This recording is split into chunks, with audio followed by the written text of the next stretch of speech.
In the world of DIY projects in schoolie construction, there are projects that never get finished or fail to come to fruition. These are their stories. I cut up these foam tile mats to line the slats on the bed to make the couch a little more comfortable. Today's project is fixing these wood bed supports.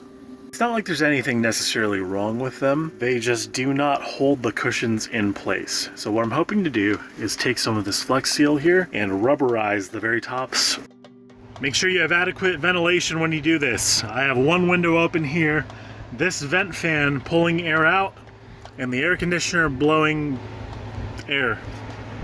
I guess I got a little creative with how I was doing all these slats here. Some have a little bit more coating than others. My thinking is it's gonna work like a pair of shoes where all you have to have is a little bit of tread on top. As long as there's like a difference of some sort, it'll grab. But I could be completely wrong. This might not even work at all. The other thought is if you lay it on heavy, it'll just be one giant thing of rubberized material. So that should keep anything from slipping off.